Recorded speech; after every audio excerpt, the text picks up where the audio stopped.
You're listening to the Ryen Russillo podcast presented by FanDuel. America's #1 sportsbook is the best place to bet on the NBA because not only does FanDuel have all of your favorite player props, but now you can even check out stats and recent performance trends right in the app before you make your picks. Just download the FanDuel Sportsbook app today to get in on the action. The Ringer is committed to responsible gaming. Please visit rg-help.com to learn more about the resources and helplines available and listen to the end of the episode for additional details. Must be 21 plus and present in select states. Gambling problem, call 1-800-GAMBLER or visit rg-help.com.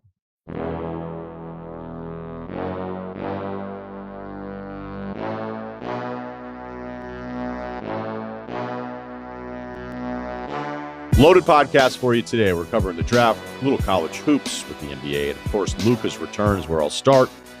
An emotional tribute video, tears in his eyes, and 31 points at the half. Perhaps a final examination of everything that has happened in the last 2 months, at least for the 2025 season in the NBA. We've got Quincy Avery. He doesn't like this draft class. He likes Cam Ward. We're going to talk about the other ones as well, including a deep dive on pro days, maybe even a little Caleb Williams talk in that. Who's next? The best quarterback in college. And Corey Evans is the new GM for the men's basketball team at Cincinnati. He was with OKC for 5 years. His story and how the job will change now in evaluating NBA players to college players, especially with what we have in building rosters in the game right now. And life advice. Luka returns to Dallas last night, and it was emotional. It was a magnificent game from Luka. LeBron, incredible in the fourth quarter. But really, as I thought about how I want to start the show, and you want to start it with the relevant stuff, this is the most relevant from what's happened in the last couple of days. In a way, I'm like, man, this is still relevant. This is still actually a decent talking point. Now, we think after Luka's return, and now that it played out, that we can put this to bed for a little bit, at least nationally. Locally, this is going to probably continue. I don't know. You could say years, but you understand the point. Like how often daily talk shows are like, yeah, we're just going to leave with Luka again today. Now, I know that going back to the radio days, there were a lot of topics. I'm like, we're going to do this again. You know, even though ultimately I could have final say of like, I just don't want to do this anymore. There was one day I was like, I just don't want to do Deflategate anymore. This is so stupid. I don't want to talk about it. It's boring. But then sometimes you feel like, you know what, you got to play the hits, start the show. All right. So the latest, Schefter has a tweet on this. And I hated it. I got so sick of it because we were talking about it all of the time. And you could argue that it was still relevant, but with Luka and what happened last night and where the story has gone now in 2+ months, it still feels worth talking about. I know that I click on everything having to do with this trade. Anything that's new, I'm just always looking to find some other new piece of information to try to further understand this, realizing I'm never going to further understand this. We had Tim McMahon on, who just released the Luka book, Wonder Boy. They wrote it, finished it, it was done. Then Luka got traded. They had it added an extra chapter. I read the book. I read the extra chapter. We had Tim on, help me understand it. And it's kind of all the stuff that we've been talking about now for 2+ months. I'm always wondering if there's going to be something new, and there just never really is. February 1st, this thing happened. And here we are. So maybe we put it to bed a little bit now. After his return, it's a great game. The Lakers win. If you look at the playoff seedings, it's very unlikely that they'd be facing each other. It feels pretty unlikely that the Dallas Mavericks would even get out of the play-in. And the Lakers are the 3 seed this morning. And I know there's a lot of jumbled up stuff, but it's just trying to even figure out a way they'd play each other again. It doesn't really seem all that likely. Now, even with trying to figure out, how a Nico Harrison could, I say how a Nico Harrison, and just said Nico Harrison could do something like this. Like, I'm never going to find that new piece of information that makes me go like, oh, all right. Yeah, that now it makes a little bit more sense, even if we don't like the trade. And I've just never even gotten there with any of this stuff, which I imagine is the same for a lot of you. Part of the defense of this move during the initial press conference with Nico and Jason Kidd, there was a lot of things that were said, some pointed stuff that was clearly directed at Luka, that he wasn't committed enough. I mean, they didn't say that, but that's kind of what they were saying. Didn't fit the culture. Culture is just kind of this catch-all word. It's like, that doesn't sound very good. Defense. You're like, okay. All right. Yep. No, that's fine. Luka's not all NBA defensive guy getting votes or anything like that. But one of the other things that was said was Nico wanted to get, and I'm paraphrasing here, essentially in front of a tumultuous offseason in 2026. And that's hinting at, teams are going to have some cap space, and then who knows, will Luka actually want to stay here? I think the bigger concern in where this thing could have gone wrong is that it sounded like Nico didn't want to give Luka the supermax. So we haven't had a lot of great intel, though, on any hinting that the front office or ownership had said, yeah, we want to keep you, but that's a supermax thing. You've been hurt a lot. Your calf is hurt again. So maybe we don't necessarily want to do that moving forward. But to suggest or hint that maybe he wouldn't want to be here when he's crying during the tribute video before tip-off doesn't feel like that defense would hold up. Now, if I want to be most skeptical guy ever, you could say, well, why wouldn't Luka be emotional? Doesn't mean that he wouldn't flirt with the idea of moving on. Who knows? Things move fast in the NBA, especially with the stars. They're surprised all the time. That's the only rule. Expect everything, right? And in this case, I don't want to be skeptical guy. I want to think about Luka coming from a foreign country, being 19 years old and playing with the Mavs and having an incredible run last year and building a home and being like, I can't believe this happens. There's also an ego thing. Even if you were thinking that you would want to do something different in your life, when the other person dictates what you're going to be doing with the rest of your life, or at least professional life, in this case with Luka in basketball, it wasn't his decision and you're one of the greatest players in the world. Even if you would flirted or had private conversations with your dad or your buddy and you were like, yeah, I don't know, maybe one day or something like that. But when it's not on your terms, it's even more of a jolt to the ego. I did wonder if there was a wrestling moment for the Mavs in this as they put together the PR video, if Nico could just be like, hey, let's have him when he's 19 running around looking more athletic. Let's then have him in street clothes. Let's have him maybe an injury or two, have him complaining to refs, and then just be a headshot of me saying, yeah, I did that shit. That wasn't going to happen. LeBron at one point, I wonder if he was like, man, a lot of Luka in this video. A lot of Luka. LeBron was great in the fourth quarter, the reason they won the basketball game. But really what it was, when you watch Luka watching his own highlights and a crowd that was entirely on his side, despite him being on the opposition, it was like watching a funeral for somebody that's still alive. He's right there. But he's never coming back. Nico did show up. There were rumors before the game that he wasn't going to be in attendance. So credit to him for showing up. The first Fire Nico chant was 4 seconds into the game. They cheered every Luka touch early. He was incredible. He had 21 points in 12 minutes. And I'm not even sure, despite what was technically on the line as Phoenix's season continues to go in the tank, I'm not even sure Dallas fans wanted to win for the team that they love. And they love so much that they're hurt so bad right now. You could say, well, they wanted Luka to go off and then still get the win because they're Mavs fans first. I don't know. I know there's a lot of Lakers fans in the building, but that might be the rare occasion where you're rooting for the other team to prove a point to the guy who's made this disastrous decision. There was a clip of Cuban shaking his head from his courtside seats during another round of the Fire Nico chants. And I don't know what it was with him. And let's play out all the scenarios, right? If Cuban, who has done his own media tour here and has been adamant that he would have not done this trade, which I completely agree with. I don't think Cuban's being dishonest. We know the timeline of events here where he was told basically after the decision was made and he was trying to talk them out of doing it. But if Cuban is so against this move and the Fire Nico chants are happening, Luka's going off. The Mavs did get back into the game a couple different times, even though Lakers clearly were in control. If he believes this was a huge mistake, why would he be shaking his head? Because I think Cuban, maybe more than most people, but I think all of us want to be right. I think Cuban's history would tell you, he probably enjoys being right about things. If Cuban wants to be proven right for his position on all of this, isn't last night's disastrous experience for the Mavs proof or just a piece of whatever case you're putting together against how bad this is going to be and what a huge mistake this was? Now, you could also say Cuban still owns 27% of the team. He's the guy that hired Nico, despite his disagreement with this move.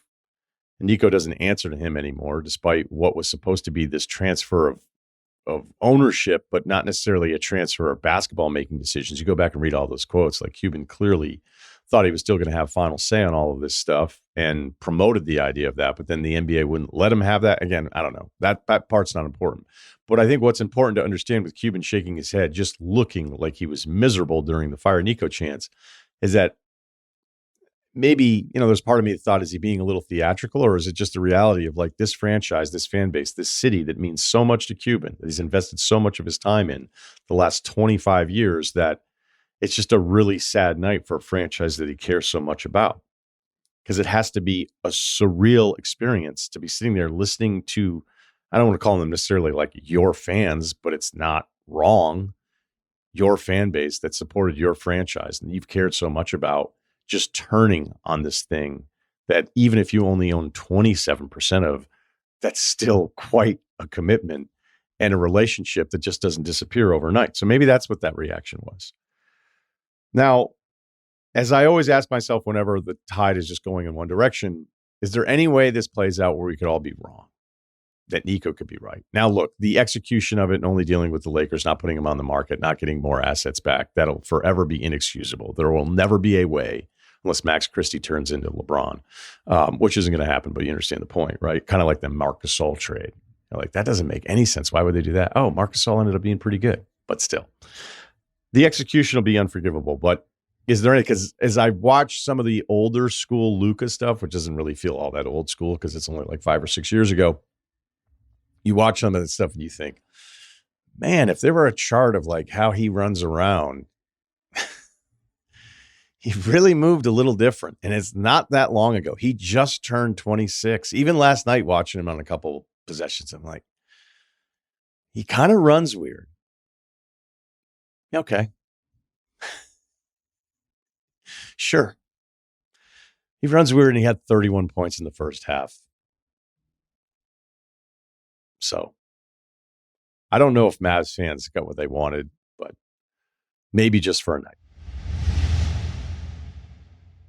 The Ryen Russillo podcast is brought to you by FanDuel. It's the final stretch of the NBA season, and the playoff picture is changing by the minute. From three-pointers to steals to assists, FanDuel has so many ways to bet your favorite player props. Plus, after the game tips off, this is my favorite thing, you can even combine live prop bets into a same-game parlay for a chance to win big. Join FanDuel today. You'll get started with $250 in bonus bets if your first $5 bet wins. Just visit FanDuel.com/Ryen, R-Y-E-N, to get in on all the NBA play-in tournament action. That's FanDuel.com/Ryen, R-Y-E-N, to get your shot at $250 in bonus bets. Make every moment more with FanDuel, official sports betting partner of the NBA. Must be 21 and older and present in select states, or 18 plus and present in D.C. First online real money wager only. $5 first deposit required.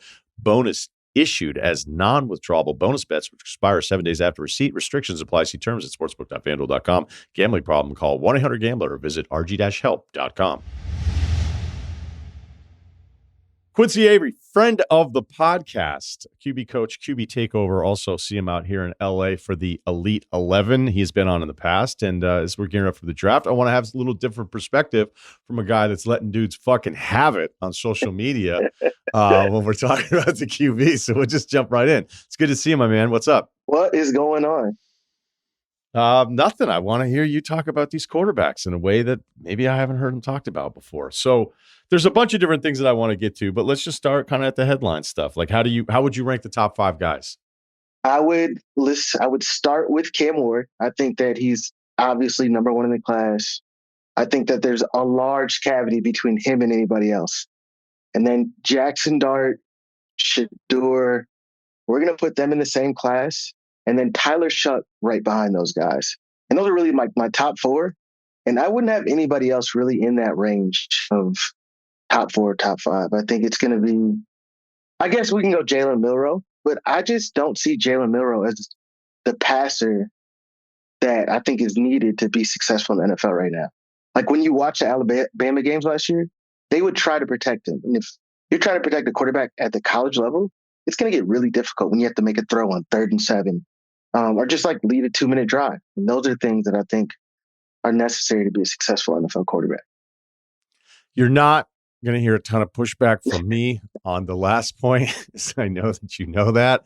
I don't want to start with Milroe. Maybe we'll get into some of that stuff here a little bit, but help those of us that don't see the position the way you do and watch the tape the way that you do understand why Cam, it's almost like you ranked the 5 guys and the second ranked quarterback was a gap. So give me the intangibles, all the stuff that you see with Cam that puts him at the head of this class.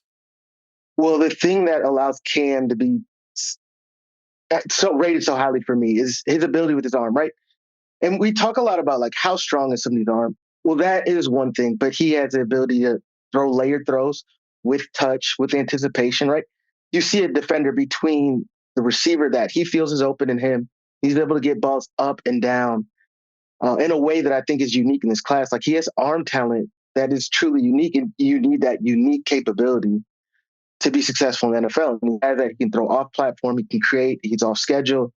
And he also plays with a freedom in his game that I think you see from the best passers. And I don't want to compare him to Patrick Mahomes, but you see some of the same traits now. He's going to have to be a better passer on rhythm in order to be successful in the NFL. But you see flashes of things. And I think that if I'm going to take a guy early on, or like people are talking about with the number 1 pick, I need to see somebody who can do things that are going to be unique in the NFL and definitely separate them at the college ranks.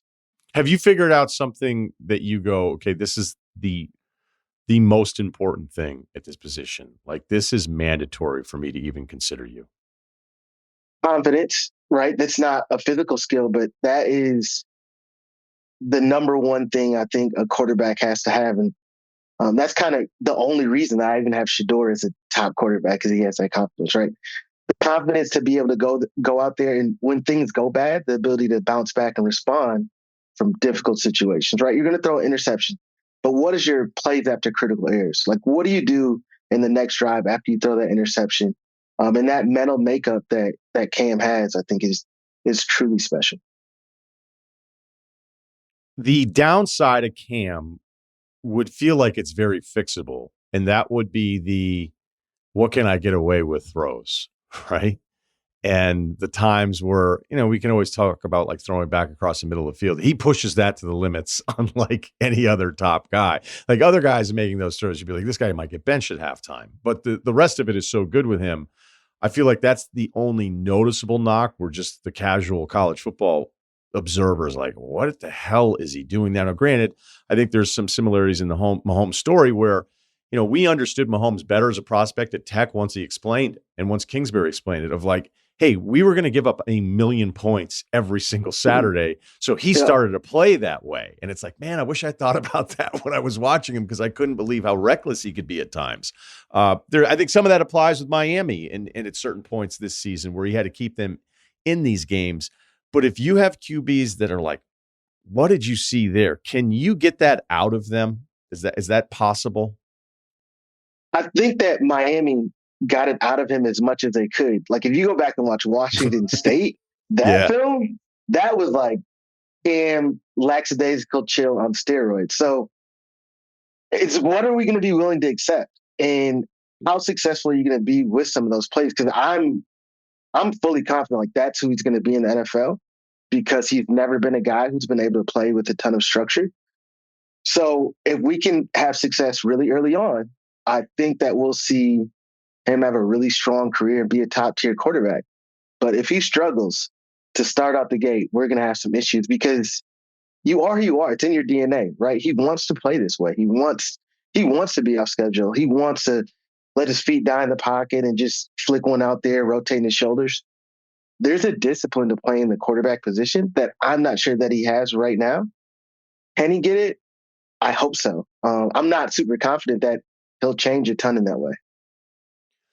You must really not like this class, because if you were suggesting Jackson and Shedeur just based on your tweets alone here, like it seems like, you're talking about Jackson and Shedeur being a toss-up. Let's start with Jackson then, because I saw you essentially agreeing with somebody else about like, hey, once Jackson has his one read, then he's kind of gone. What's crazy is like when I didn't love Jalen Hurts as a pro prospect, which I know you and I battled on a little bit because that's your guy, but I felt like at Bama, it was never an arm strength thing. It was kind of one read, and then I think I'm out of here. Give me a sense of why. Well, maybe you think I'm wrong about that evaluation of of Hurts at Alabama. But what is it about like Hurts getting out of that and your reservations of seeing too much of that from Jackson and Lane Kiffin's offense this past year? I would not only agree with you that that's who Jalen was coming out of college, one read and would often try to take off. He was also like that his rookie year with the Philadelphia Eagles. It was the Yeah. same thing, Yeah. right? So I'm not disagreeing there. So the thing that Jackson to me is much like Mitch Trubisky. Mitch Trubisky was really, really accurate when he was throwing to his first read and his progression. Like he could do that at an elite level. And I think that is what allowed him to get drafted so early. But as his eyes had to work through progression, work right to left or first read, second read, and get all the way back to like a backside dig, you would never see an accurate pass. Lane Kiffin is so good that he doesn't have to do it, much like the Ohio State quarterbacks. Like I know people give Ohio State quarterbacks a really difficult time, but it's because Ryan Day does such a good job getting guys open. Same with Lane. That first read is going to be open. It's just incredibly inaccurate, like working through progressions. And then the same way I talked about Cam in terms of plays after critical error, if we go back to that Florida game, I've never seen a top tier quarterback play worse in a situation where his team needed him after an interception. And he just continued to make the same errors. And that's really concerning for me.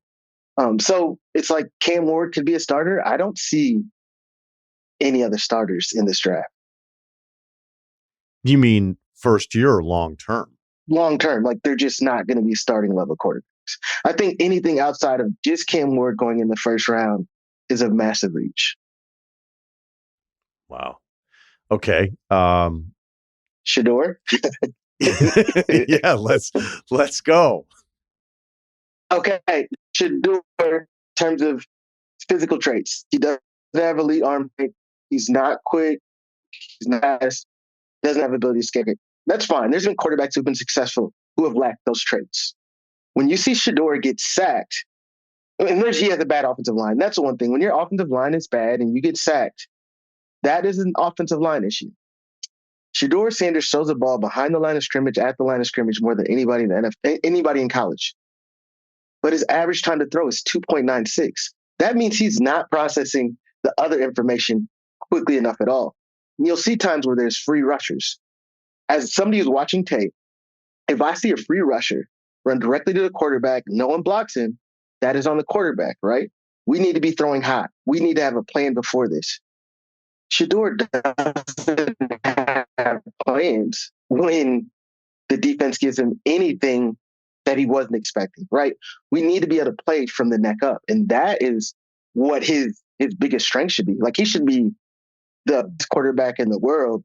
I can recognize these things. I see a hot, I'm able to find a 4 or 5 yard completion, the ball out of my hand. He's not playing like that. So if you don't have a strong arm, you're not quick, can't evade defenders, and I'm getting free rush hit, like I have a problem. There's an aspect of the game that I don't understand. And then I've heard teams talk about his interviews and his ability to even describe protections, right? Hey, Shedeur, show me a 6-man protection. And he's struggled with those things. So those are really concerning to me. And I know that he goes in the first round because of all the hype and all the things that we said. But I think if his last name was Williams, he is a 6th-round quarterback. So it's not the patting of the ball at the pro day.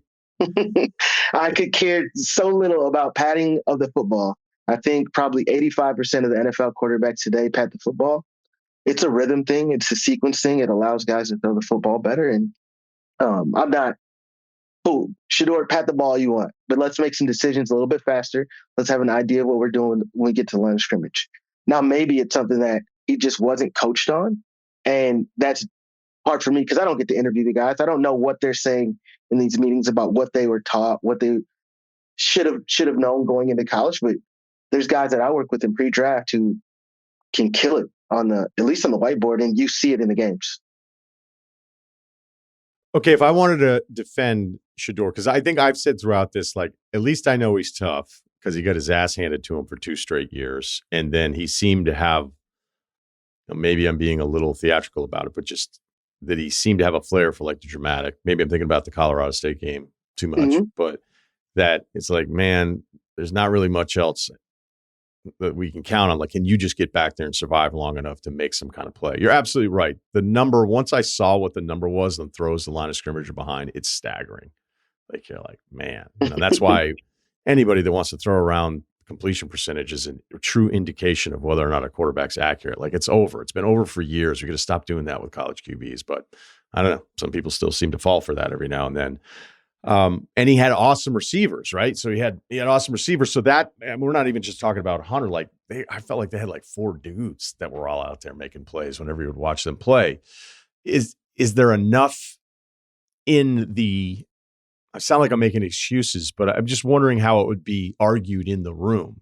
Like, oh, hey, everything Quincy said is right. Like, you're at the other end of the table. Like, you're right. But, he got his ass handed to him the entire time. He answered the bell every single time. Like, the guy's a competitor, and then you start going into things that may not matter as much. But like, comes from a great lineage, like, right. Because we know winning games in college or losing games. Like, anytime, like, oh, Kellen Moore won all these games. All right, Tebow won all these games. It's like, dude, it doesn't, like, it's a nice thing to say in the room, but it doesn't really eliminate or bump up college QBs depending on what's going on.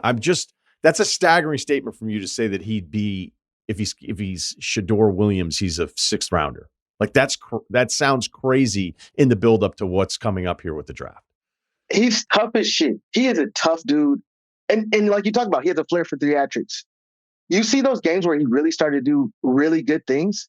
It's like 2-minute offense. What is the defense not doing in 2-minute offense? They're not bringing pressure. Like, he has time to see things and operate. He can play like that. If he doesn't get pressure and the line does a sufficient job, he's okay. But if I know that he has a difficult times with seeing blitzes and seeing rotation and these guys coming and hitting him in his face mask, that's going to be the answer in the NFL. But he's a winner. Like, there's somebody. But okay, what NFL coaching staff wants to draft a guy? Because if you're drafting early, you're not that good. So you don't have that much time left. His father's Ryen Sanders. All the scrutiny you're going to get, not just about his play, but his dad's also going to stir some things up. And then I got to worry about Deion trying to take my job. Like, there's so many things that make it difficult for me to see. Like, I know people say his dad being Deion's helpful, but I think that it's like the opposite. If I'm the New York Giants, if I'm Dayball and I got to put this guy in, that's not a good situation. Yeah, hearing about how much you suck, Shedeur struggling week 11. Yeah, I don't think it's like out of the question that could happen. Okay, let's talk Shuck, who's kind of the latecomer to the process. He's been at a few different spots, but I think it was always just kind of in the quest of like, hey, how many of these guys? I mean, sometimes you just have a bad class, and it sounds like that's what we're ramping up towards here. But break him down for us. Tyler is he's a much better athlete than I think that people know. He understands the game at a really high level. And when you watch him in the red zone, and that's where I love to see guys, especially at the college level players in the red zone, he's able to make a ton of throws with anticipation. You'll see like backline where it's outside receiver running the dig, and we see this, and he's able to move a defender with his eyes and work back. Like, he's playing the game of quarterback. Like, he's playing the quarterback position. He understands what I need to do in order to set guys up to be successful. He doesn't have the strongest arm. He's athletic enough. He's very accurate, and he's played a lot of football. I think that is something that gives guys a tremendous advantage is the amount of steps they got to play. And we see that a lot this class, but he's gotten continually better, right? We've seen him improve. I saw him at Texas Tech. I've seen him since he was in high school. Continue to become a better passer and a better quarterback. So I think that he has an opportunity to be in the NFL for a very long time. Okay, so we touched on some of the Milrose stuff here. The lead up to this is always ridiculous, right? We watch him now for a couple of years, and now in the months that he's not playing, his stock has never been higher, which should be the first warning. We can get to some of the pro day stuff. Mm-hmm. I asked somebody the other day, I was like, when's the last time we've heard people not like the pro day from the quarterback? When's the last time it was like, man, that pro day wasn't really that good? The only two that I got in a few texts was Teddy Bridgewater and Matt Ryan. Neither one of those are good. I know people really liked. I didn't love Cam Moore's pro day. That was not a pro day that I was like, oh, I love this. I saw like some outbreakers, some things on rhythm that weren't thrown great. Skipped a couple. He threw probably 6 or 7 routes over. That's not something I feel like if you're throwing routes on the air, you should be 100%. But I've seen him do it in the game. So I just think that it's scrutinized less than it probably should be. Like if I was on TV talking about these pro days, it wouldn't be like all roses and hey man, that was just really good. But I think that these people care so much about saying good things about pro days. I saw one kid tweet. He's like, he was the media member, I guess. And he was like, I'm literally shaking after this pro day because it was so impressive. And I was like, well, if you're shaking at a fucking pro day, then you should do something else. It's a test you created. How do I fuck up a test I created? Like I literally went through it. It's an open book test. I got the answers there. I've worked this script. The script that we're about to run, I've worked that for the last 3 weeks. The exact throws, the same people, the same order. And I know people are like, oh, he's moving out the spot. I did. Hey, we talked about, hey, we're going to move left 2 steps and then we're going to push it. Everything is the most scripted situation that it could be. Right. You've done this. Like you're not, when people see you criticizing some stuff on the pro day film, and then you're like, yeah, but this guy is also part of his job when he's had quarterbacks that are prepping for this. He's orchestrated all of this with the program. So like he's kind of a tough guy to go at on this very specific thing. Right. When I see a clip of like a 60-yard post completed against no one, and then it's like, man, he hit him in stride. Be like, do you not understand? Like that's what it's supposed to look like. You can't screw that throw up. You just have to throw it up in the air and the guy runs under. Like this is not that complicated. But having said all of those things, like there was, I don't know if it was a Shedeur throw on one of the pro day deals where everybody loved it. And you were like, that's not what you guys think it is. Like going to his left, getting flat and flipping his hips, like the one Zach Wilson does, right? I think that's the one I'm talking about. Zach Wilson's was harder because he threw it the other way, but that's a really easy throw. And there's people who get enamored by this. Like, who cares? And are you going to do that in the game? No. So we can keep doing this in pro days because they made a big deal when Zach Wilson did it, and people have been doing it for a ton of time, but it's silly. Okay, so I kind of jumped over the Milroe part of it. That always would alarm me. Like if you're sitting there deciding to make a decision, it's like, how does somebody who is, although look, I'm interrupting myself here on this one. I was losing my mind after the Georgia game because Milroe was great against Georgia, puts up huge numbers. And then you had guys at ESPN like suggesting not only is he a first round pick, he could be in the conversation for QB1. And I'm like, okay, now I'm mad. Now I'm mad. And then, people turn into like, what do you get against this guy? And it's like, I don't even have anything against him. I have everything against the evaluation because I've watched so many of their games because look, I just like watching Bahama games. Like who wouldn't want to watch them play football? This is kind of crazy to me that there are the rumors that there are about where he is with this class. Well, I don't really think much tape to back up any of this stuff. Forget first rounder. I don't see it. Like I can cut on the tape, I can watch it over and over and over again. But it's not just when you watch a game and you realize that someone's staff, someone who got to see them practice every single day since the summer, they just had a first round quarterback. I watched that same offensive staff with Michael Penix, top tier receivers. They didn't have a great running back this year. And they're scared to throw. Like this isn't an offense that's not built around throwing. They wanted to throw the football and they didn't want to do it because he was a quarterback. So, I mean, the proof is in the pudding in terms of the people who got to see him the most did not have the same faith in him that these people who are like reporting on his draft stock have. So many mocks have him in the first round. So let me do this. Let's try to find a way to be nice about this. If your team, if a fan of the team that drafts him, how do you salvage it? What is there that could make this work? There are some really creative things that you can do in the QB run game that I think can stress a defense out enough where he can become a good enough passer where he can start to figure some things out. Right, because he's not a good runner. He is a great, it's insane seeing it in person. He does special things. He's explosive. He has long speed. He's short quickness. He's an amazing athlete, and we can like really run him in a situation where people have to like make real decisions about how do we put 8 guys in the box. And when we start getting 8 guys in the box, then the receivers in the NFL are good enough to win against man to man. And if he can be accurate enough to make to make solid throws, he doesn't have to make great throws, but he's going to put defense in a position where they have to be they have to show their cards early because they're going to be so concerned about the run fits that he's going to cause in the quarterback run game. So if you get him, if you have an offensive staff that's really creative, you can hope that one day he becomes like a Marcus Mariota, right? Not a great passer, but he did enough in terms of the run game that it made it difficult for defenses where he's had a really successful NFL career. Are you worried about Caleb Williams at all? I would have been far more worried about Caleb Williams if he didn't have the offensive staff that he has now, because I think that Caleb did not have the structure in order to be successful. And you saw that with his drops. You saw that with his eyes. He spent a lot of time where you see his eyes go from the left side of the field and just shoot to the right. And that should never happen, right? Because our progressions are not worked where we start on the left side of the field outside the numbers and work all the way to the right side of the field outside the numbers.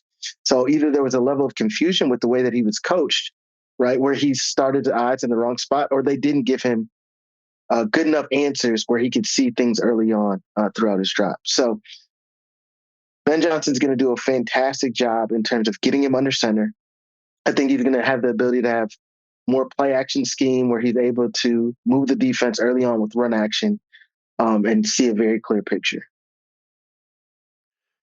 In your years of working with Elite 11, and it's really one of my favorite things I do all year long because how smart all of you guys are. Like it, this is sports. We get so much stuff wrong.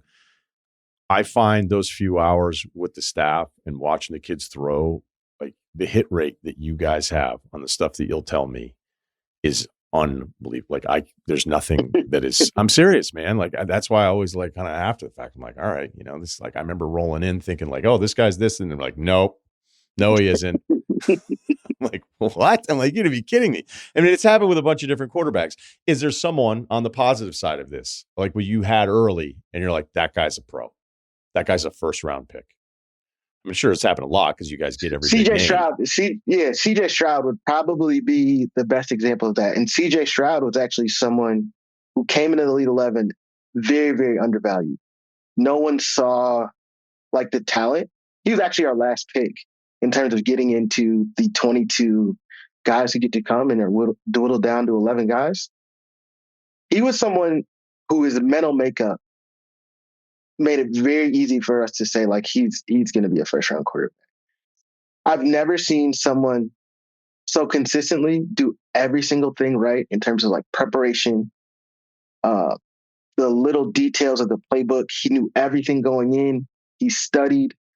He'd been through adversity. And that is a huge thing when you want to talk about quarterbacks. Who has been through adversity and has been able to make it out on the other side? He had that, and then he threw the ball with a level of confidence. Sometimes you'll see a quarterback throw a football and it looks like he hopes the guy catches it. CJ Stroud threw every single ball, and it was like, I know this is going to be exactly where it needs to be, and all this guy has to do is his job. And we saw that from him at 17 years old, continued to see it throughout his college career. And it was funny, I think about his first start against the University of Minnesota, and he just struggled a little bit to start the game. And his ability to just be resilient enough to come back and win that game, I was like, all right, we're good. He's going to be exactly who we think he is. And he had a bunch of top tier. I think Quinn Ewers was behind him that year, and people were like, yo, we got to get.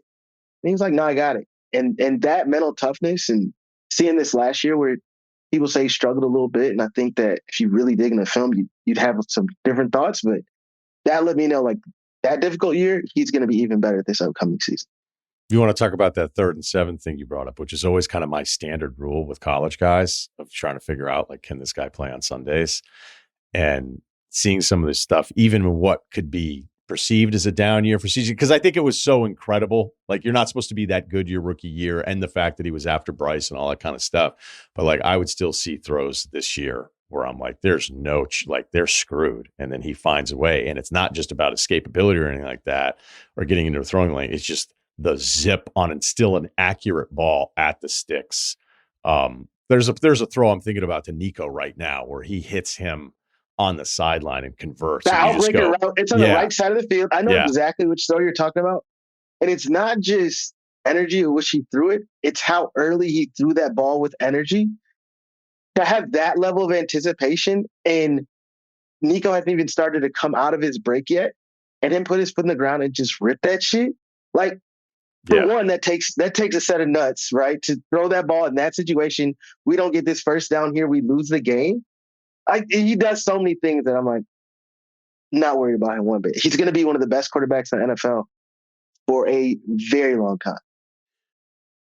God, I feel like I could do this all day with you right now. I'm having so much fun. But there's two things that I want to get to. Is Lagway definitely the best quarterback in college going into next year? Yeah, I think he's really good. But Duke has a quarterback who transferred from Tulane, Ryen Russillo, who I think has the ability to be the best quarterback in college. But right now, if I had to say, here's my best quarterback, I'm going to go with Garrett Nussmeier. Garrett Nussmeier plays the game on time. He plays the game with anticipation. And he can do off-schedule things, right? That's the thing that separates, I think, really good college guys from guys who can be great in the NFL.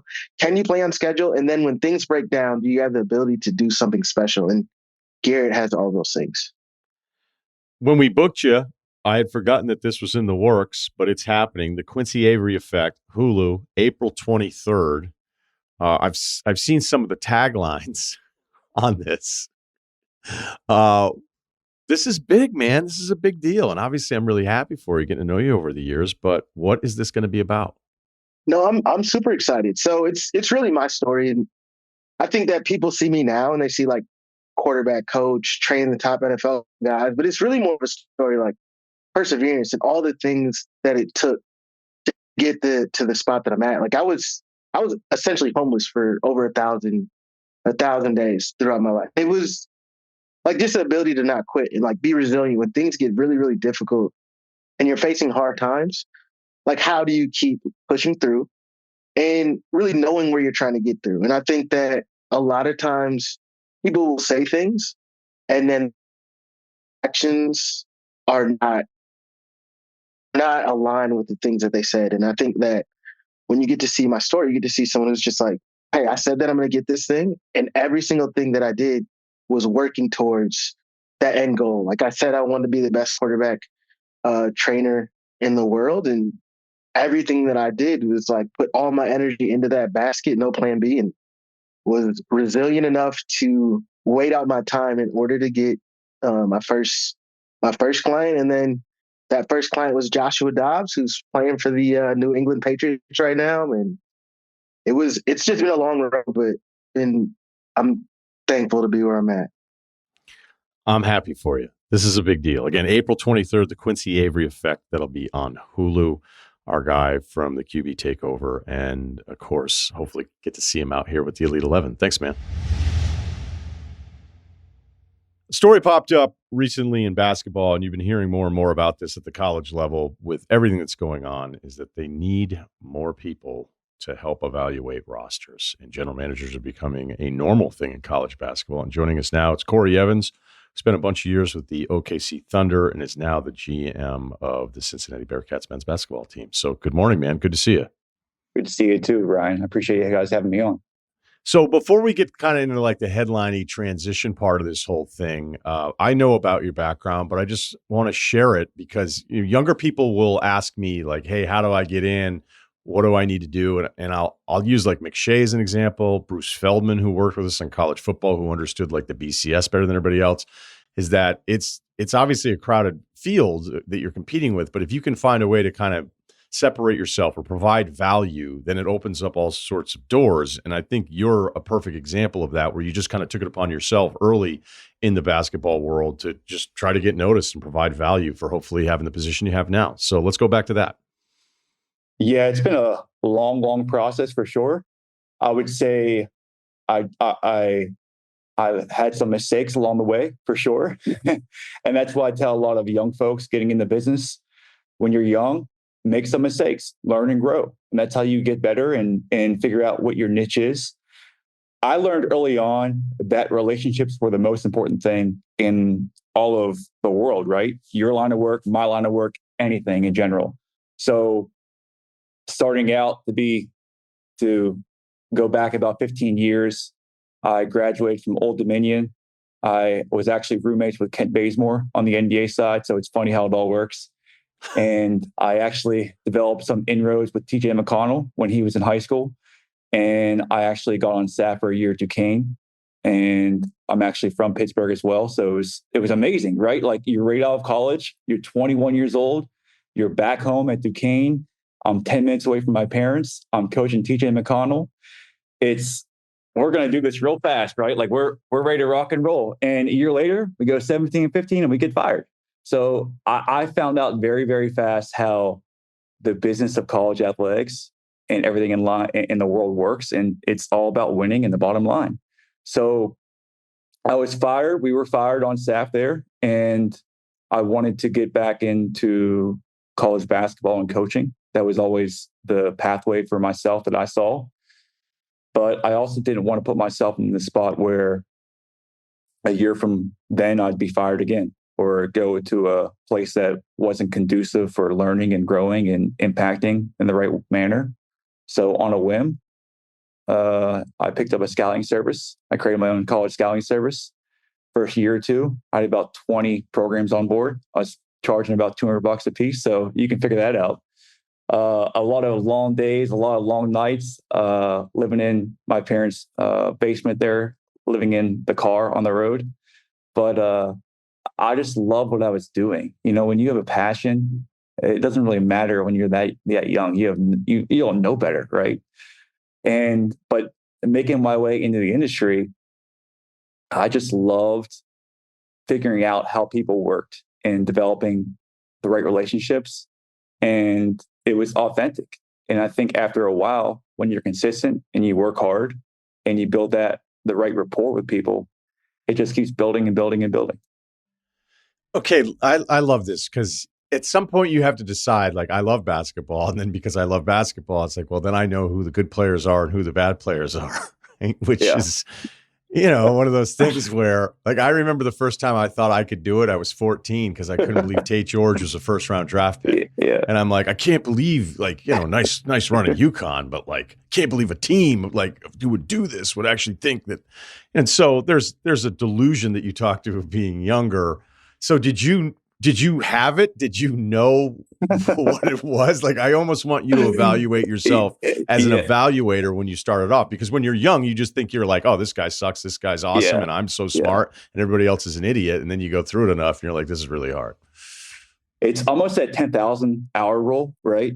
And it's osmosis. It's just being around the game of basketball. The McConnell thing and the Kent Bazemore thing helped me immensely, right? You have two guys that are the underdog that have no reason to be in the NBA for 10 years, and you're on the ground floor seeing it every day. So you have that along with the work ethic, along with making mistakes, along with being self-aware enough to say, I better hurry the hell up, man. Like I'm not where I need to be where I want to be. So you keep investing every day in around the game and watching and watching and watching. There was a half, I think you can relate, naivety to it all. So you'll know what you don't know, but you also are self-aware enough and hardworking enough and humble enough to be open to not being afraid with being the dumbest guy in the room, and keep learning and keep giving and keep trying to be around better people that might teach you. Yeah, I remember when I started in Boston, and it was like the first time I was getting access to front office people, and I would go to the Portsmouth Invitational, I think 2003. And I just was so obsessed with this idea that there was a lens that I didn't understand. Like there was this lens that you would watch the game through, that once you learned that trick, that then you would be able to do this or have one of these jobs? And I keep asking everybody. And one thing about like asking people with a very specific career is that some people will try to make it seem harder than it is to kind of become more impressive, right? But the guys that I trusted and the guys that ended up being right, to your point, were like, there's not really any necessarily like a secret. Like you either figure it out or you don't. But really, you just have to keep watching. You have to just keep watching over and over again, because then when the things that are special, you'll notice it in a way that just feels natural. And it just becomes second nature. So your whole osmosis thing, I think, is absolutely the point. I mean, there's some people that could just watch a ton of basketball and are never, ever going to figure it out. But there isn't, I guess the lesson that I've learned in like 20 plus years of watching is that I don't know that there's some magic trick to this whole thing. Yeah. So clearly, whatever it was, or whatever this thing that we're trying to define that's difficult to define, whatever that is, you've been good enough at it to then, end up with the Thunder. So what was that moment like when, you have what's considered one of the best front offices in the business reaching out for your services? Yeah, going back on that, Sam Presti always said, I'm going to bat 300 and you might bat 280. So he's going to be wrong a lot too. So you just might as well just stick to what you believe in and what you see. And as long as you've done the work, hey, I'm going to get some wrong, you're going to get some wrong. And you can look back at the Oklahoma City Thunder drafting, and it's been amazing, but there's also been some misses there as well. But I think a large portion of that is situational based, right? You have some players that, like a Trey Mann for us from Oklahoma City, he's more than good enough. He's an NBA player, but the situation might not have been conducive enough for his role and for his abilities. He's definitely a top 300 player in the NBA. It just, with our roster construction, it wasn't meant to be. So learning that and learning how to specify a role and making sure that they're above a certain threshold elsewhere makes them good enough, I hope. But going back in the Oklahoma City thing, it's funny how it all works. I work with a good buddy of mine, Pete Thamel, who was at Yahoo Sports when I was at Rivals. And Pete was actually the editor at the Daily Orange at Syracuse when Carmelo went on the run in 2001, I think it was. And at the time, Troy Weaver was the coach responsible for recruiting him to Syracuse. So Troy and Thamel developed a great rapport for 20 years. And Pete and I got very close. And one thing led to the next, and he connected me with Troy Weaver. And Troy and I developed inroads to a certain extent over a 2-3 year time frame. And that is what kind of led me to Sam Presti and Oklahoma City Thunder eventually. I think Sam wanted someone on the ground floor. Sam called me up one day at USA Basketball in Colorado Springs and said, Corey, would you like to meet tomorrow? You in Colorado Springs, ... This is Sam. And I'm like, who the hell is Sam? Like, what runner is this now? Like, what middleman is this? So it was Sam Presti. And we talked for about 4 or 5 hours the next day about where things were going. And it was a couple months after he traded for Shai Gilgeous. And it was a vision in place he had. He was very resolute with where things were going to go, as far as not a complete teardown, but that we just traded Paul George for 4 first-round draft picks, a guy named Shai Gilgeous-Alexander who could be really good in the NBA, and that we might have more draft picks on the way.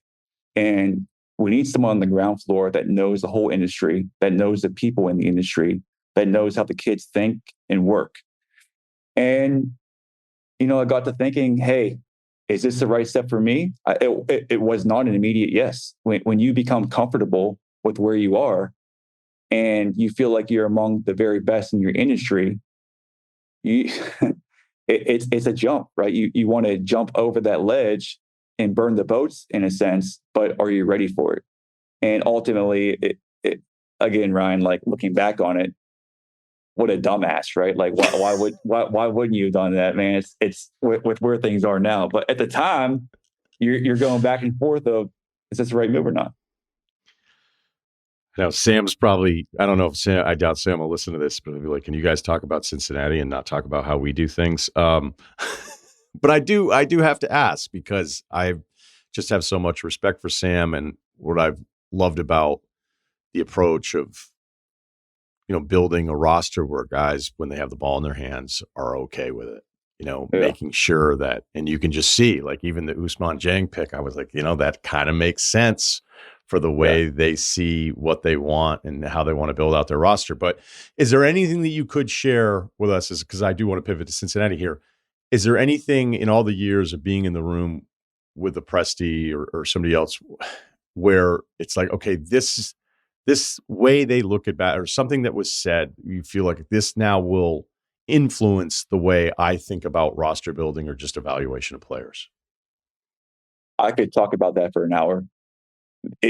To be in that room with Sam Presti and Rob Hennigan, former GM of the Magic, and now AC Law, the former A&M star, they know where they're going and they know what they want. And it's about processing. It's about positional size and versatility. And the most important part is intel. I didn't understand why we were digging so much as far as the person and the character and who's around the person. And that has been transformational for me moving ahead is, Oklahoma City is not LA. It's not Miami. It's not New York. So the right person has to be in mind before the right player has to be in mind. So how does the person tick? Who's behind them? What's his why? Does he care about winning? What's his habits? Is it a two-parent household or is there an accountability figure behind him that, when shit comes at him, how is he going to respond? Is it the first time in his life that he's being held accountable? And in the NBA, that's the first time you're going through that. It's going to be hard to succeed. When you think about your role now in helping build out a college roster, how much of that, I could sit here and say how much does apply, and you're going to say, oh, all of it applies and all that stuff. But give me kind of a breakdown of like the questions you asked yourself about making this change of like, what will be the same and what will be different? Ryan, ultimately, I'd like to get back to an NBA front office as a GM. So it was a matter of, is this, before all else, making this move, will it educate me? Is it apples to apples or apples to oranges, right? I don't know that right now. I'm a few weeks in and shit is flying everywhere. So, but the most important thing was I've always been a person that does not want to be complacent. I want to grow. I want to learn. But most of all, I want to impact people's lives for the better. And that's the coaches, the support staff, and the players themselves. And I knew making this jump, the scouting life is not the easiest in the world. It's very lonely at times, rightfully so. You're doing 200 days on the road. To be a part of the fabric of a team directly was the one thing that I was most looking forward to. And Cincinnati has all the resources, has all the right people in place. It was a matter of, can I come in and help these people out, alleviate some of the excess BS that has kind of added up over the past few years on these coaches' laps, and help be that switch to propel them from bubble team to national contender. How will you have to change your evaluation process from, can this guy play in the NBA, to could this just be a nice piece off the bench for Cincinnati with the portal? It's hard. We're turning down players that in Oklahoma City I was all about. Like, let's get this guy. Let's get this guy's right on our draft board. To now, we need guys that are going to win right now. And that was the hardest jump for me from high school to the NBA or college to the NBA, was looking 5 years down the road or 6 years down the road. When you're in the NBA and you're evaluating a player at 18 years old, you're more so trying to predict where they're going to be from 25 to 28, their core years. In college, you're watching a guy in the portal. Where is he going to be next year? And how's the jump up immediately? It's all about the immediate returns compared to Oklahoma City, where it's way down the road. So that's been very, very difficult, is trying to, and the word you use, lens, trying to have that lens evolve a little bit, but like that. So I'm jumping on a car on the Autobahn with my hiring process and trying to change my lens with my vision in place all at the same time. Has not been easy, but the key fundamentals that I want and the staff wants is, it kind of goes back to the Thunder process: shooting, intel, good human being, hardworking nature, and processing. In your role in the NBA, I mean, it's very clear that there's a directive. With the growth of the GM role in college, it feels like it's fairly understood that you're reporting to Wes Miller, right? Like you have a head coach who's kind of the face of it, even if it feels like it's the opposite in professional sports. So what is that structure like right now? And it is interesting to think, like, imagine in 10 years if in college basketball, college football, like the GM is actually like the GM in the way it is in pro sports, but we're certainly not there right now. Yeah, I think we'll eventually get there potentially. Andrew Luck is a totally different, that's way outside, but that's a one and only, it's a unicorn right there. Wes and I have known each other for 15 years probably. So having that relationship where we're in a way tied at the hip has definitely been beneficial. There's already been days that we're cussing each other out, but I don't really see him as my boss in a sense. I see him as we're on the same team together and we have the same buy-in, and all we want is to build a winning team here at Cincinnati. And it's year 5. The last 4 years, they've been knocking at the door. And my only goal here is to help those guys get to where they want to go, which is the NCAA tournament and beyond.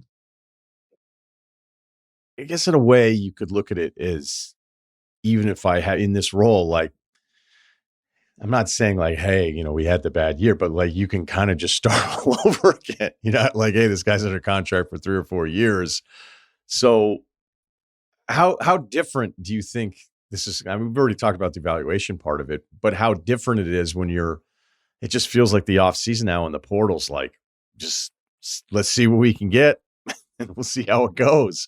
Which is very different in a very quick amount of time from the traditional sense of recruiting and wondering what a player is going to be like in his junior year. And of course, if he's really special, he's not going to be there that long anyway. But yeah, Ryan, you and I are probably similar, where we grew up with college basketball and we were fixed on one program in particular, right? And we love the following one prospect along the path. That's gone now. And it's never coming back potentially. Maybe it's a 2-year thing with employment, whatever it might be. But the promising side is, you saw what happened at Louisville last year. You saw what happened at Kentucky. Missouri went 0-19 in SEC play, and they were a top 5 team in the league last year. So we've lost a few players, and it's also given us leeway to have the vision in place and not be boxed in with who we have on our roster. So we're pretty excited about who we have coming back, and it allows us to pinpoint specifically our needs and also have some wiggle room as far as not being boxed in with a player or a prototype or a position. I would agree on one of the things that you had said there. Not that I'm disagreeing with the other points, but you're right. Like, I grew up loving the Big East and loving the story and going like, they got this kid, and just the excitement of the unknown, which is a huge thing in basketball. But we know that this sport is changing, and it's changing really rapidly. And we just had Billis on, and I could say, hey, look, there's things I may not like, but if I'm being honest or being fair about it, I have to go, well, this is what players deserve and have deserved for a long time. So with your love of college hoops, is there anything that you think can be recaptured as we navigate the uncertainty of what we've seen over the last few years, with the NIL being a free-for-all, with the portal, which, again, I don't have any sympathy for the programs on the portal stuff, because, like, if you're losing guys, you're asking for somebody else's guys, so it feels somewhat hypocritical to me. But do you think there's anything from the thing that you love so much about this sport that is even possible to recapture? I would just say it might even be better now, where any given year, it's a what if. Every year in the past, it was another down year, or we're waiting until we get old. And now it's like, we can turn this around in an off season. So it makes things much more transient in a sense. And there's more questions at hand, and it's very ambiguous, this whole industry. But it also allows, I'm sure after last year, Missouri fans, what are they saying? Oh, get rid of Coach Gates and this and that. And now, 6 to 8 months later, they're one of the best teams in America. So as long as the right coaching staff is in place and the right athletic department is there behind those guys with alignment, I think the what if and the hope of being a Florida and Auburn, it's always available. So you're going to have the non-traditional blue bloods have a chance to actually make a run here. You see BYU now in our league. You see Iowa State now in our league. Auburn, Florida, Alabama. And we're hoping to be one of those schools as well. Do kids know what Cincinnati basketball was at its peak? Does that resonate with them at all? I think that's our job to remind them and give them a hint. You have Kenyon Martin, Nick Van Exel, and even the Big O. The tradition is unbelievable, as we know. So it's about rekindling that, but it's also about, we're now in the Big 12. We're in a major basketball league. We're not what it was 5, 6, 7, 8 years ago. So this is the third year of Cincinnati being in the Big 12. So it's kind of like, let's create our own tradition, our new tradition. Let's look back at what it was yesteryear, and now let's kind of catapult ourselves further based off what we were and now what we can be. I would suggest then perhaps having a Melvin Levitt night. I'll write that down for future use. I would just like Melvin to be celebrated at some point in the future because those highlight clips were just filthy. I mean, you want to talk about a guy who you were like, I don't care. I'm just going to watch Melvin Levitt tonight because it's Cincinnati and they're on. You can throw a little James White in there too. I mean, we have some high flyers for sure. So we can bring back some physicality and blue collar with also some finesse and athleticism. Okay, so we had one. I did a little background. It was one intel question from your former colleagues with the Thunder. Yeah. I'm supposed to ask you: Have you found a new protein bar that you like with a relocation? Because people were perhaps worried that you weren't going to have the same surplus. Can I get some kickback here, like off the name, the David protein bar? I mean, that's all I'm saying. So it's you should look it up. 25 grams of protein, 150 calories. It's top notch, brother. Hey man, I'm really fired up for you. It's a cool story, and I know there's bigger things ahead. But when I saw it come through, and I was like, I'm just really interested in what this job is like now because it's still sort of new. So wishing you the best of luck in Cincinnati. All right. I appreciate it, Ryan. Thank you. You want details? Fine.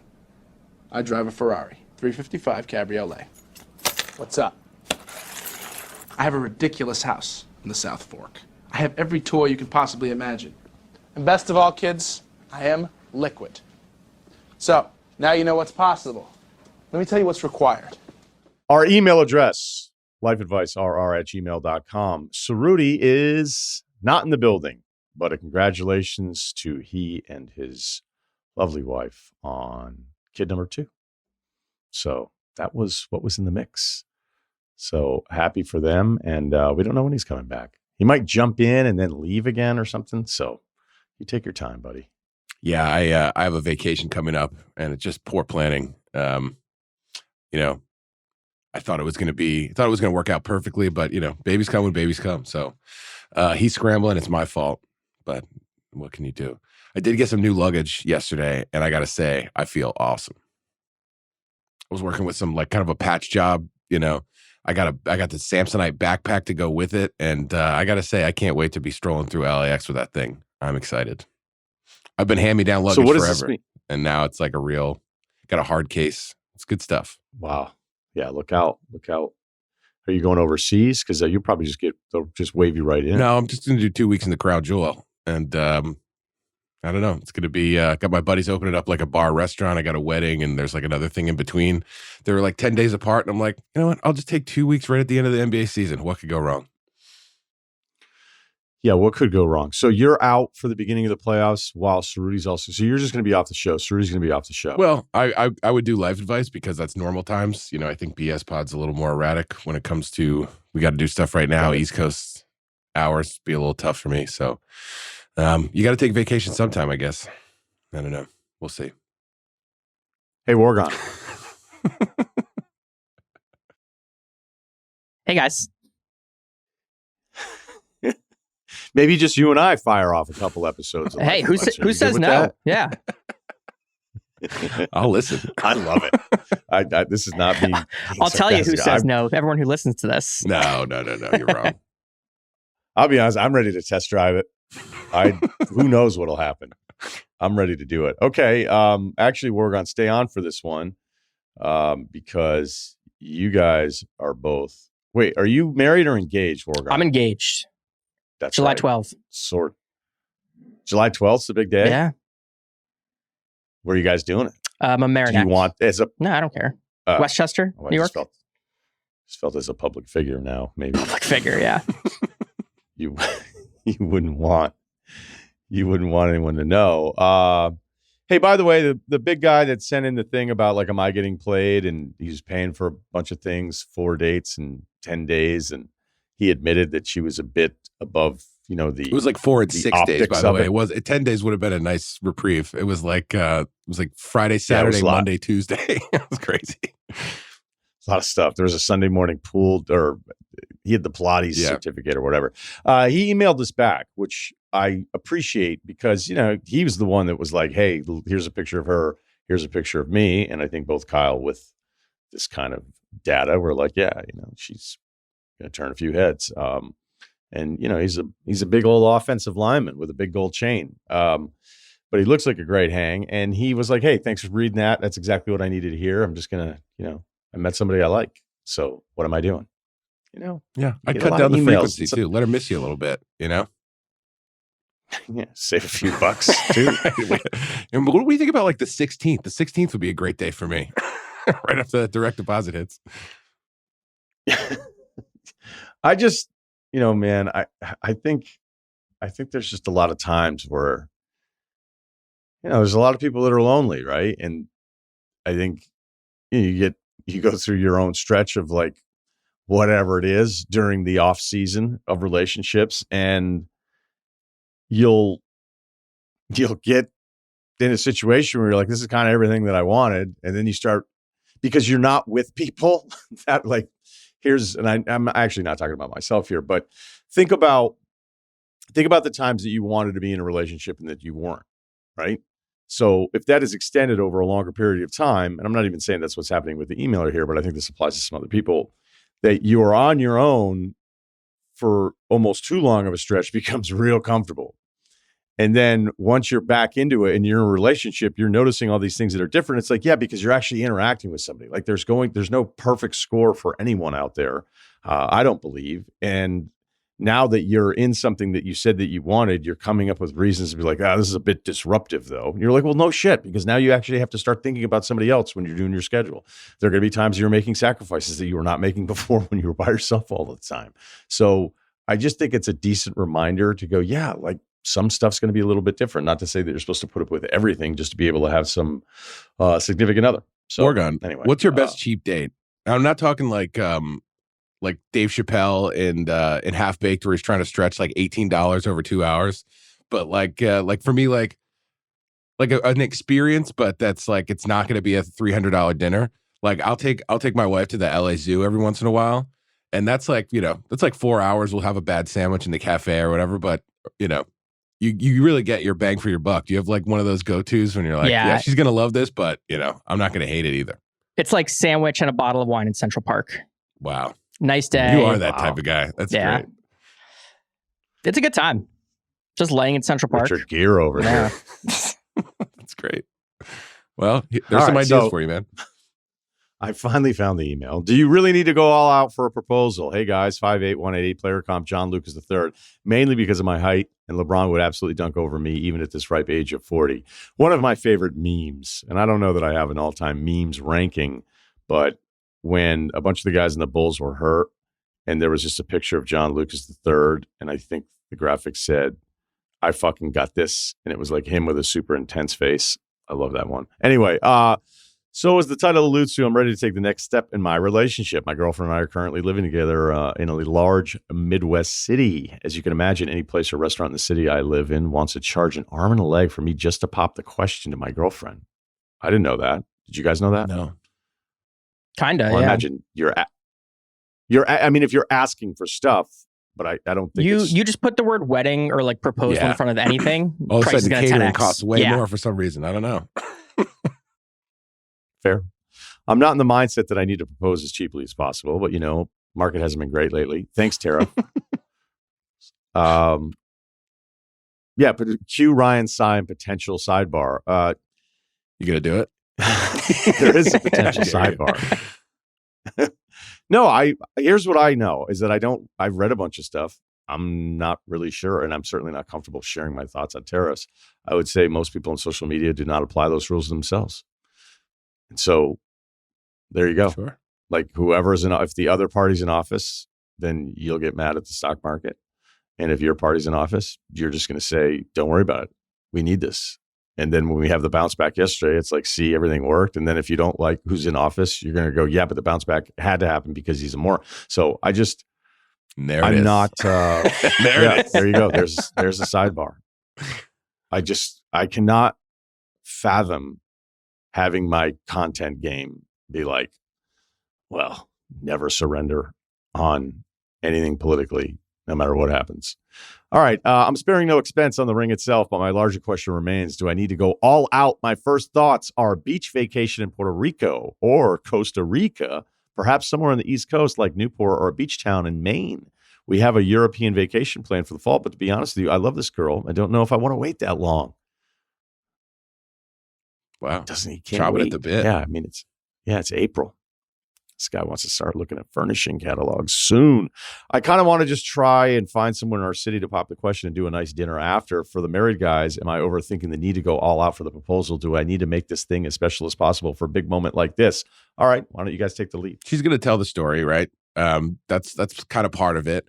I wonder if you could find out if she's one of those people who would like her friends and family to be around and like a video of it, or is it like, can you just do it at a really nice dinner or, over a sandwich in Central Park? Is that what Wargon did? I don't know. But I think like, do you know if she, like, some people talk about this before it's not necessarily like how it works, but about maybe the timing of it. Like, are we going to do it soon? Like sometimes like the magic is gone and they know it's coming, but they don't know when. Sometimes, you're just going to completely throw them off. So I think if you could find out if she's like, I'm sure there's the pie chart of women who, want it at a Bulls game. It's very small, and I think more get it than want it. But it doesn't sound like that's in your view. So, if she's fine just being on a beach somewhere and, it's just you two and, a bunch of strangers are clapping when you do it, then fine. But, if it's important to her that her, her sister and her best friends, and they're like, oh my God, and then you guys go have dinner or whatever. I don't know. I think you maybe see if you could find out what kind of thing she would prefer. Maybe even ask her sister if you can trust her not to spill the beans, like, or, whoever is in her life. Be like, does this sound right? I don't know. But yeah, I don't think it has to be the greatest thing anyone's ever heard of. But as long as it's a nice story that she's going to tell over and over again and feels good about telling. Yeah, I guess that wasn't really an answer, but. I did talk to Melissa before I proposed, and she was like, I don't really care. If you do it at like a sporting event, I will break up with you. Right. So good to know. Don't do that. I did go all out on mine. We were in Stockholm. I made a fake Spotify magazine with like a crossword puzzle in the back. Oh, wow. And then we went to Nice afterwards. We were on the balcony and she had the puzzle. If you read like the circled letters backwards, it spelled, will you marry me? Wow. Give that a second to sink in.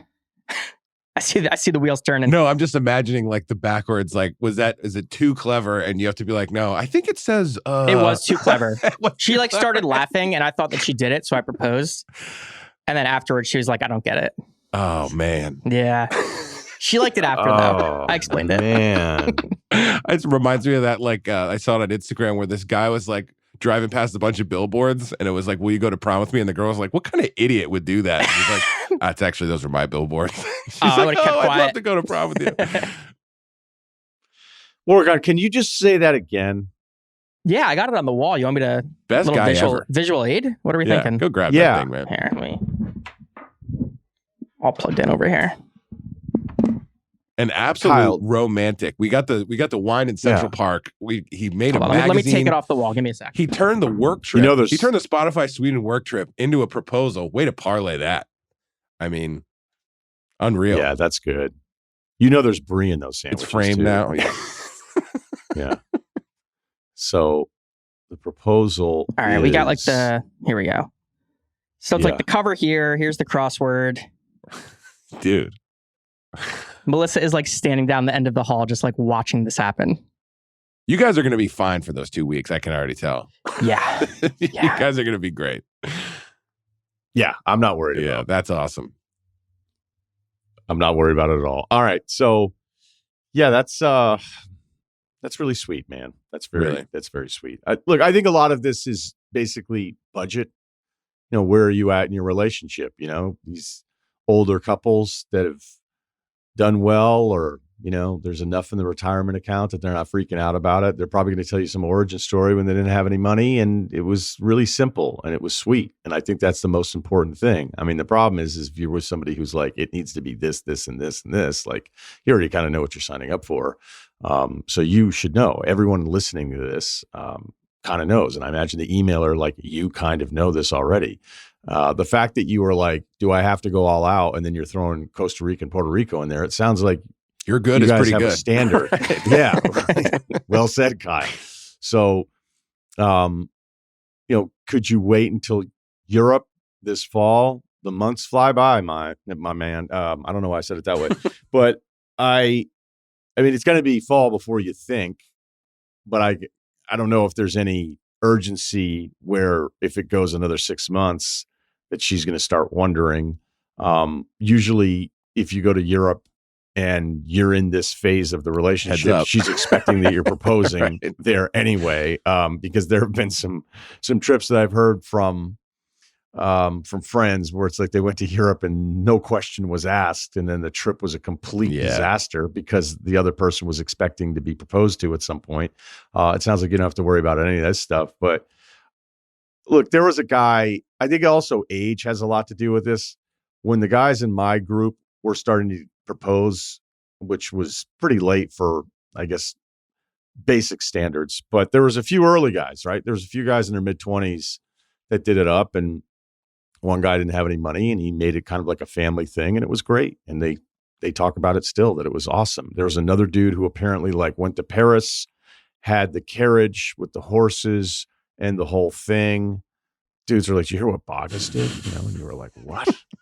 You know, guys were like horrified. And then guys kind of took that as like the standard. And they were thinking like, oh my God, like, what am I going to do? And it's like, you're going to do whatever it is that you're capable of doing at that point. Like, an engagement ring is already an absurd investment, especially the expectations of what that's supposed to be based on what you're making at that time. Here's what I can tell you to do, or what I should tell you to not do.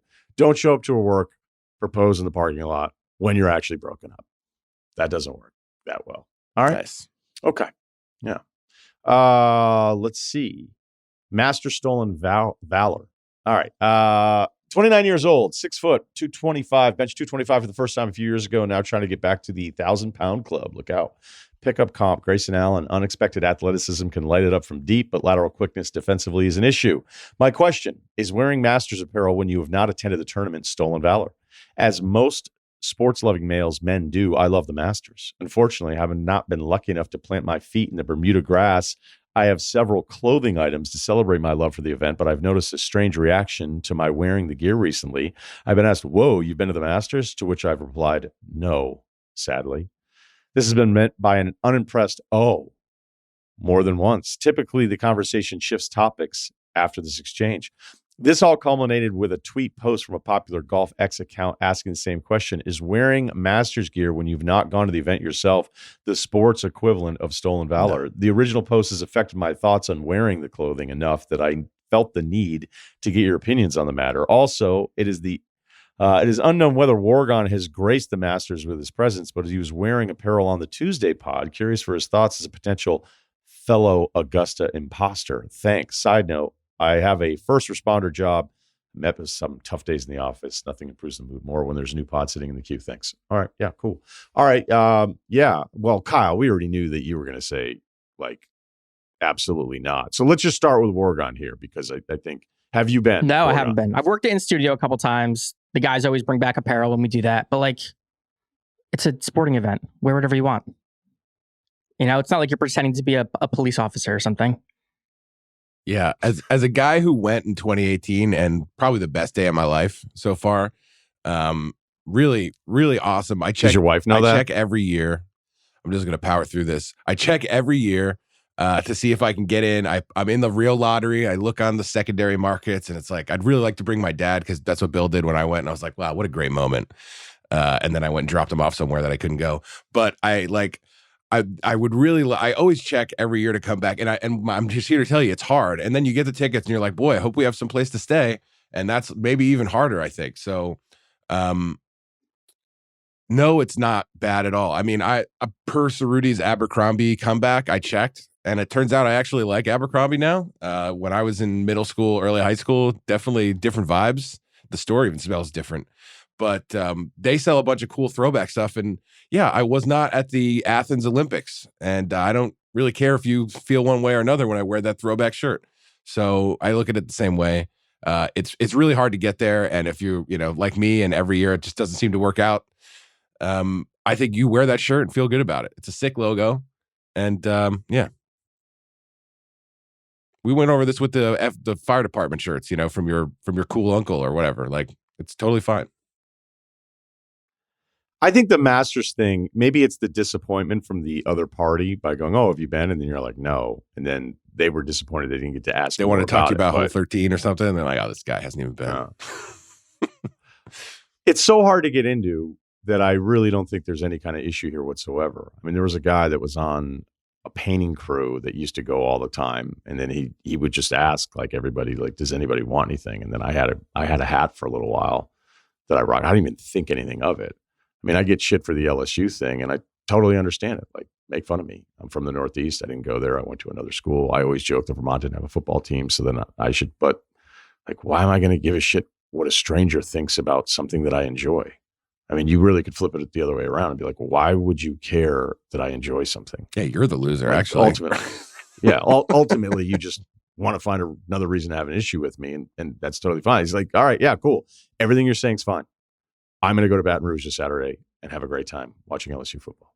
And that's, I would say, in the scale of the things, that would be considered way worse, which is fine. Again, I accept it. Cool. Learn how to deal with that. Masters hat. Learn how to deal with the question, because it will be asked, especially if a lot of dudes have been to the Masters and they love talking about it. I love talking about it. So, just be prepared for that question and whatever. I'm not sure I understand the Olympics thing, though, Kyle. What do you mean? Like, what kind of shirt are we talking? Like Abercrombie, they have they just have like they have like a throwback edition where it's like that retro logo line. Yeah, it's the retro logos. They look a little faded, so like, maybe to the untrained eye, you could fool someone into thinking that this was my dad's Atlanta Olympics shirt or something, from the 90s or the Greece one is the one I ended up buying. So I don't know. I don't think I should have to explain that either. Or if I do explain it, I don't think you should be able to be like, wow, dude, you didn't even go? That's not sports stolen valor. It's just an event that's cool, and the shirt's cool too. I think it's an entirely different class of like wearing the Boston Marathon zip up, that windbreaker. That's probably really nice to run in. Probably nice on a rainy day. Like, ooh, it's not too cold out, but it's a little rainy. And I don't know, I had a few beers in me and I bought this on Boylston, and I always wanted it. Be like, did you run? No. Yeah. Right?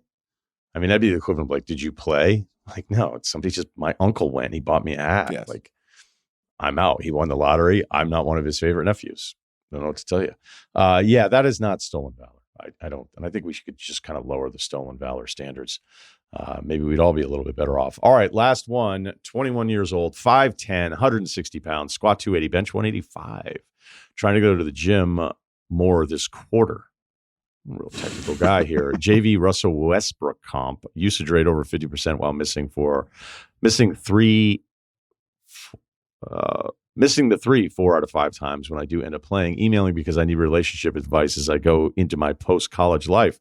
I've been dating my current girlfriend for over 3 years now. All right, so that means sophomore, junior, senior year, guys. So that's serious. We started hanging out almost right after the start of my freshman year. Oh, thank you for the clarification. Things have been mostly great with a few major arguments, but nothing we haven't worked through together. I'm worried mainly because when I first met her mom, I ended up with a severe headache and wanted nothing to do with her again. She's a very slow talker, and the way she finished her sentences made me want to rip the car into the guardrail just to have something new happen. That's aggressive. Dude. Ever since meeting her, I've tried, to the detriment of my relationship, to quietly cancel on dinners and family things I'm invited to. When I mentioned it to my dad, he told me about how much my mom is like my grandmother and how much he has grown to just accept it, even though he still struggles with her mom to this day. He continued by saying that his relationship with my grandmother has proved to be a constant rift between my mom and him and has led to some of their biggest fights over the last 25 years. I understand that I wouldn't have my girlfriend's mom in my day-to-day life, but sure seems like something I should either work through or break it off because of. I graduate college in 8 weeks, and it feels like it's coming to a point where I need to push my chips into the middle or fold and let it go. My girlfriend also wants to move to New York City, and while I thought I might follow her, I'm beginning to feel like I should stay closer to home on the West Coast. Yeah. Maybe my thoughts about her mom are just a way for me to feel better about my relationship ending potentially because of distance, but I don't have a desire to end up feeling the way my dad feels today. Wondering your guys' thoughts on this. Do either of your potential mother-in-laws suck? No, I don't have one, actually. Oh, I'm sorry. What can you do? It sounds like your dad gave you some great advice. And I'm a big proponent of breaking up when you leave that point of higher education or even high school. I'm a proponent of that anyway. And I know there's exceptions, but I think that's a great natural breaking point to go see what kind of dude or chick, is that the equivalent of dude, you are at the next stage in your next city at your next job, whatever that is. So I'd lean towards, this is a natural breakup point. But I don't think it's because of the mother-in-law. And I think your dad gave you some good advice. Basically, like, don't be like me, man. We had some big problems, and a lot of it was from this. I don't think it was don't be like me. I think it was more of you'll find a way. You'll find a way to work. Well, he said he had some major problems, and she was at the center of it. And he had, I think he said he's learned to accept it, but it sounded like it took a while, and maybe it was a little rocky in the beginning. And he was like, man, I wish I could have that one back if I just didn't fight that battle. But yeah, you being cold and like that, you're not the only one who know. Like, even if you think you're being sneaky about it, like the third time you cancel on something, even if you have good reasons, they're going to be like, "Is something all right with Todd? Is everything fine?" But I'm certainly a proponent of the natural dispersal point when you end a 4-year thing like college or high school and just see what else is out there. Todd wants another destination Christmas.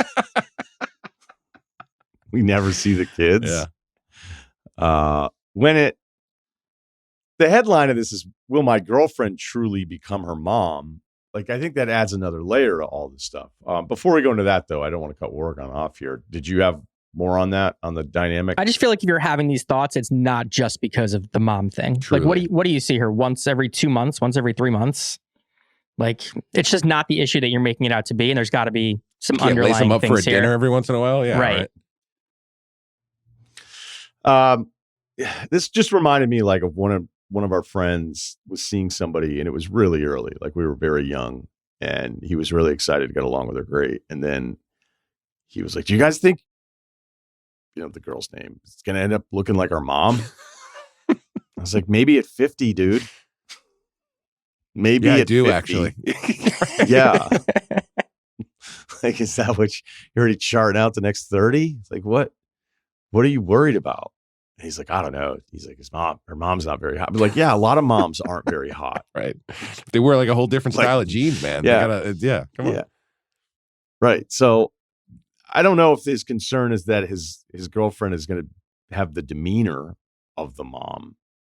This slow talking thing is really driving our dude crazy here right now. To me, there's a less specific way of looking at this. Like you're graduating college. I don't know what you've fought all through the years of, not like in arguments, but you've made it through with a very adult relationship in college, and that is a very hard thing to do.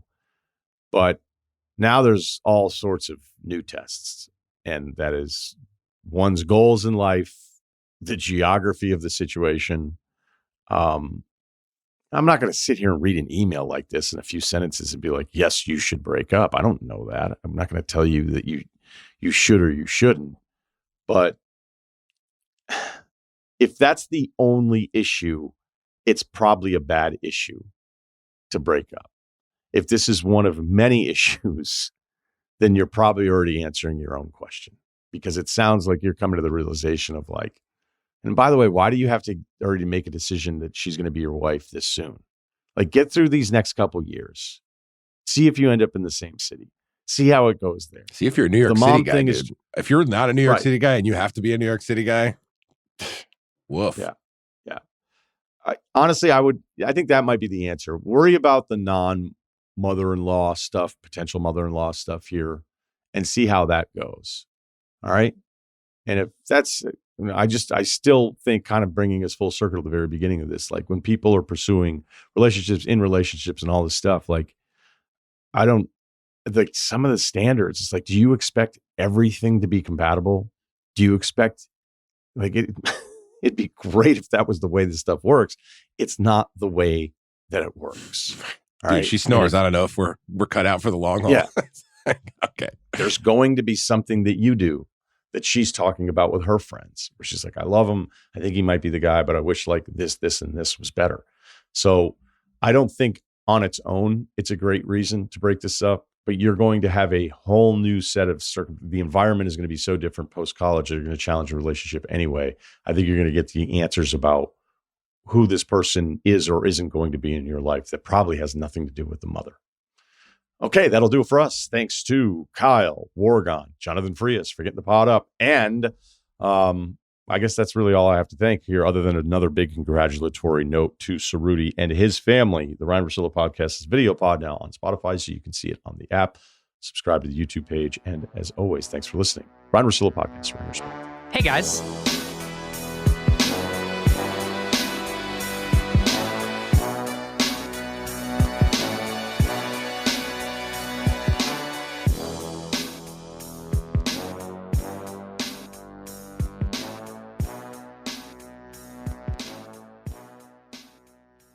Must be 21 and older and present in select states. For Kansas, in affiliation with Kansas Star Casino, or 18 plus and present in D.C. Gambling problem, call 1-800-GAMBLER or visit rg-help.com. Call 888-789-7777 or visit ccpg.org/chat in Connecticut, or visit mdgamblinghelp.org in Maryland. Hope is here. Visit gamblinghelplinema.org or call 800-327-5050 for 24/7 support in Massachusetts, or call 1-877-8-HOPE-NY or text HOPE-NY in New York.